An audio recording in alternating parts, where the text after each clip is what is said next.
उन्हाळा सुरू झाला की थंड खाण्याकडे सर्वांचाच कल असतो. चौका चौकात सरबत, मठ्ठा इत्यादी पेयांचे स्टॉल लागलेले असतात. त्यासोबतच फ्रूट स्टॉल देखील आपल्याला पाहायला मिळतात. अशा स्टॉलवर मिळणाऱ्या थंड फळांचा किंवा घरातही फ्रीजमध्ये थंड केलेल्या फळांचा आस्वाद घेणं बऱ्याचदा शरीरासाठी घातक देखील ठरू शकतं. थंड फळांमुळे शरीराला मिळणारा थंडावा हा तात्पुरत्या स्वरूपाचा असतो.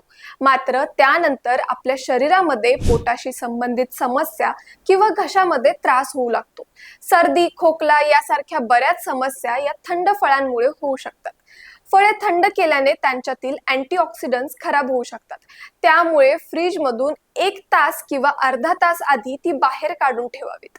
फळांचे तापमान अति थंड न राहता साधारण सामान्य करून मग त्या फळांचे सेवन करावे.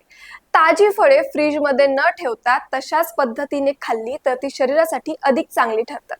माहिती देणारा हा व्हिडिओ तुम्हाला कसा वाटला कमेंट्समध्ये नक्की सांगा. तसेच प्रेडिटला सबस्क्राईब करा.